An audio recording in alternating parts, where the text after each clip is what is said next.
My reflection smiled back, long after I stopped.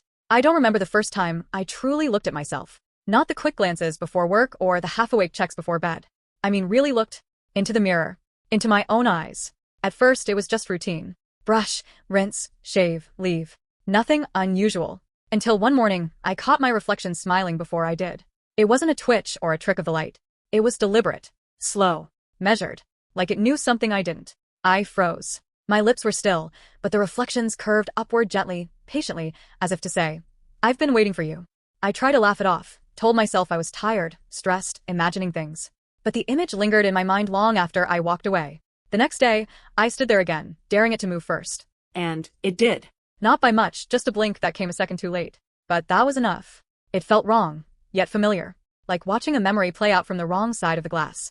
Days turned into weeks, and I couldn't stop checking. I told myself it was curiosity, but deep down it was fear. Because every time I looked, that smile appeared a little faster, a little more certain. And I didn't know whether it was mocking me or comforting me. One night, I asked it out loud.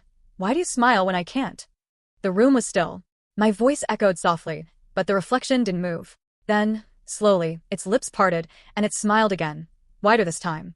Not cruelly, not kindly. Just knowingly. I felt something inside me break. The kind of quiet cracking you don't hear, but feel. And I stepped back, suddenly desperate to look anywhere but at myself. After that, I started avoiding mirrors. Brushed my teeth with the lights dim. Washed my face without lifting my head. Anything to not see that version of me that refused to stop smiling. But mirrors are everywhere. In store windows, in black phone screens, even in rain puddles on the street. And no matter how much I tried to ignore it, that reflection always found me. Always smiling. I thought maybe it was haunting me, a punishment for something I couldn't name. But one morning I decided to stop running. I stood in front of the same mirror, looked straight into my own eyes, and said, "I'm not afraid of you."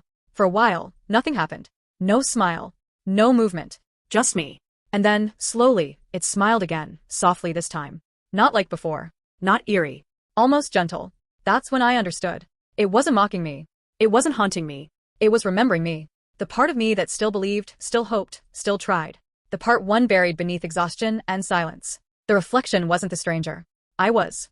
It smiled because it remembered what it felt like to be alive. Because somewhere behind my tired eyes, a smaller, braver version of me still existed. And it refused to fade. Now, every morning I look again.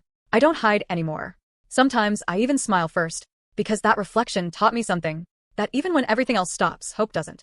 And maybe one day, when I finally remember how to live again, we'll smile together, at the same time. But until then, my reflection smiles back, long after I stop.